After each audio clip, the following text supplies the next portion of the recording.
Hi every one, നമസ്കാരം. Saritha ഗോപിനാഥിൻ്റെ YouTube ചാനലിലേക്ക് ഏവർക്കും സ്വാഗതം. ഞങ്ങളുടെ നാടായ കൊടുങ്ങല്ലൂരിൽ ഇപ്പോൾ താലപ്പൊലി നടക്കുകയാണ് കേട്ടോ. കൊടുങ്ങല്ലൂരമ്മയ്ക്ക് 2 ഉത്സവങ്ങളാണുള്ളത്. മകരത്തിലെ താലപ്പൊലിയും മീനത്തിലെ ഭരണി മഹോത്സവവും. താലപ്പൊലി 4 ദിവസമാണുള്ളത്. ഭഗവതി കൊല്ലത്തിൽ ഈ 4 ദിവസമാണ് പുറത്തേക്ക് എഴുന്നള്ളുന്നത്. 1-ാം താലപ്പൊലിക്കും 4-ാം താലപ്പൊലിക്കും ഉച്ചയ്ക്കും രാത്രിയും 1 മണിക്കും, 2-3 ദിവസങ്ങളിൽ ഉച്ചയ്ക്കും രാത്രിയും 2 മണിക്കുമാണ് എഴുന്നള്ളത്തുള്ളത്. പകലത്തെ എഴുന്നള്ളത്ത് കാഴ്ചശീവേലിയും രാത്രിയിലെ എഴുന്നള്ളത്ത് താലപ്പൊലി എതിരേൽപ്പുമാണ്. വെളുപ്പിന് 3 മണിയോടെ ആണ് എതിരേൽപ്പ് സമയം. ഇത് ഒഴുന്നത് വളരെ വിശേഷമാണ്. എതിരേൽപ്പ് സമയത്ത് ലഭിക്കുന്ന അക്ഷതം, അതായത് അക്ഷതങ്ങളിൽ ഉണ്ടാകുന്നത് അരിയും പൂവും ഭഗവതിയെ എതിരേറ്റുകൊണ്ടിരുന്ന പാത്രത്തിലുണ്ടാവും. ഇത് ഭഗവതി എതിരേറ്റ ശേഷം അടികൾ അവിടെ കൂടിക്കവർക്ക് കൊടുക്കാറുണ്ട്. ഇത് വീടുകളിൽ സൂക്ഷിക്കുന്നത് വളരെ ഐശ്വര്യമാണ്. കൊടുങ്ങല്ലൂരിലെ തെക്കേ നടയിലുള്ള ശ്രീകുരുമ്പാമ്മയുടെ നടക്കിൽ നിന്നാണ് ഭഗവതിയെ എഴുന്നള്ളിക്കുന്നത്. 3-ാം താലപ്പൊലി രാത്രി മാത്രം കൊടുങ്ങല്ലൂരിൻ്റെ പടിഞ്ഞാറ് വശത്തുള്ള 18 എന്ന സ്ഥലത്തു നിന്നാണ് താലപ്പൊലി എഴുന്നള്ളത്ത് നടക്കുന്നത്. കഥകൾ പറയുകയാണെങ്കിൽ ഒരുപാടുണ്ട് കേട്ടോ. നമുക്ക് ഇത്ര സമയമൊന്നും നമുക്ക് പോരാ ഭഗവതിയുടെ കാര്യങ്ങളും കൊടുങ്ങല്ലൂരിലെ ചരിത്രങ്ങളും പറയുകയാണെങ്കിൽ. കൊടുങ്ങല്ലൂർ അമ്മയുടെ കാവൽ ഭടന്മാരായ 1 കുറേ 1000 യോഗത്തിലെ അംഗങ്ങളുടെ കുടുംബാംഗങ്ങളാണ് സാധാരണ താലം പിടിക്കുന്നത്. നമ്മൾ താലം എന്ന് പറയുന്നത് സാധാരണ എങ്ങനെയാണ്? നാളികേര മുറിയിലോ ചിരാതിലോ എണ്ണയൊഴിച്ച് ദീപം കത്തിച്ച് കയ്യിൽ പിടിക്കുന്നതാണ് നമ്മൾ താലം എന്ന് പറയുന്നത്.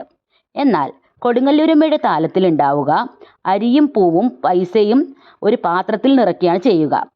പണ്ടൊക്കെ ഓട്ടുപാത്രങ്ങളിലാണ് ഇത് നിറച്ചിരുന്നത്. എന്നാൽ ഇപ്പോൾ ചില ആൾക്കാർ സ്റ്റീൽ പാത്രത്തിലൊക്കെ പിടിക്കുന്നുണ്ട് കേട്ടോ. ഇത് നമ്മൾ 1.5 മണിക്കൂർ തലയിൽ വെച്ച് നിൽക്കണേ. ഇത് വാഴയില കൊണ്ടാണ് പൊതിയുക. വാഴയില കൊണ്ട് പൊതിഞ്ഞ് വാഴനാര് കൊണ്ട് കെട്ടി, വാഴയുടെ ഇലയും വാഴനാരും കൊണ്ട് തിരുട, അത് കറക്റ്റ് എന്നിട്ടാ പറഞ്ഞത് എനിക്ക് അറിഞ്ഞുകൂടാ കേട്ടോ. തിരുട എന്നാ പറയുക ഞങ്ങൾ. തിരുട, അത് തലമുടിയിൽ ഈ പാത്രം ഡയറക്റ്റ് മുട്ടാൻ പാടില്ല. തലയിൽ തിരുട വച്ച് അതിൻ്റെ മുകളിൽ ഞങ്ങൾ ഈ കലം പിടിച്ചാണ് നിൽക്കുക. ഭഗവതിയുടെ അടുത്ത് ആ മേളവും കേട്ട് ആ രാത്രി നിൽപ്പുണ്ടല്ലോ, ആ അനുഭൂതി നമുക്ക് അനുഭവിച്ചാൽ മാത്രമേ അറിയുള്ളൂ കേട്ടോ. പിന്നെ 3 മണിക്ക് ഭഗവതിയുടെ എതിരേൽപ്പ് വന്നതിന് ശേഷം താലം കൊണ്ട് ഞങ്ങൾ അകത്ത്, അതായത് ഈ അരി കൊണ്ട് അമ്മയുടെ നടയിൽ ചൊരിയും. സന്തോഷത്തോടെ തിരിച്ച് വീട്ടിലേക്കും പോകും. കാരണം അമ്മയുടെ മുന്നിൽ താലം പിടിക്കാൻ പറ്റുന്നൊരു സുഖം തന്നെയാണേ. ഇങ്ങനെ താലം പൊലിക്കുക, ഇതിൽ നിന്നാണ് താലപ്പൊലി എന്ന് പറയുന്നത്. പിന്നെയും ഒരുപാട് ചടങ്ങുകളും കാഴ്ചകളും കൊണ്ട് നിറഞ്ഞതാണ് താലപ്പൊലി. ഒരുപാട് കുട്ടികൾക്ക് കളിക്കാനുള്ള സാധനങ്ങളും അമ്യൂസ്മെൻറ്റ് പാർക്കും ഒക്കെ കൊടുങ്ങല്ലൂർ ഉണ്ടാവും താലപ്പൊലി സമയത്ത്. പണ്ടൊക്കെ ഒരു മരണക്കിണറിനൊരു സാധനം ഉണ്ടായിരുന്നു. ഇക്കൊല്ലം മരണക്കിണർ വന്നില്ല കേട്ടോ. മുമ്പൊക്കെ ഞാൻ ആ റൈഡിലൊക്കെ കയറുമായിരുന്നു, മുകളിൽ നിന്ന് താഴേക്ക് വരുന്നതൊക്കെ. പക്ഷേ ഇപ്പോൾ എനിക്ക് പേടിയായി തുടങ്ങി. ഇപ്പോൾ എന്താണാവോ, കയറി കഴിഞ്ഞാൽ തലകറങ്ങും. അതുകൊണ്ട് ഞാൻ അതൊക്കെ ഇപ്പോൾ ഉപേക്ഷിച്ചേക്കാണ്. എന്നാലും പോയി കാണും. ലോകത്തിൻ്റെ ഏത് കോണിലാണെങ്കിലും കൊടുങ്ങല്ലൂർക്കാർക്കേ താലപ്പൊലി ഒരു വികാരം തന്നെയാണ്. എൻ്റെ മോൻ പുറത്താണ്, അവൻ താലപ്പൊലിക്കാലത്ത് എങ്ങനെയും ഓടി വരും കേട്ടോ. പക്ഷേ എനിക്ക് ഇപ്രാവശ്യം താലപ്പൊലിക്ക് നൈറ്റ് ഡ്യൂട്ടി ആയിരുന്നു. അത് കാരണം ഞാൻ ഒരു ദിവസം മാത്രം ഒന്ന് അഡ്ജസ്റ്റ് ചെയ്തിറങ്ങി അമ്മയുടെ താലം ഒരു ദിവസം പിടിച്ചു. സാധാരണ 3 ദിവസം ഞാൻ പിടിക്കാറുണ്ട്. 1-ാം താലപ്പൊലിക്കും 2-ാം താലപ്പൊലിക്കും 4-ാം താലപ്പൊലിക്കുമാണ് ഞങ്ങളുടെ വശത്തുനിന്നുള്ള താലം ഉള്ളത്. 3-ാം താലപ്പൊലിക്ക് ഞാൻ നേരത്തെ പറഞ്ഞ പോലെ 18 ആൾക്കാരാണ് പിടിക്കുക.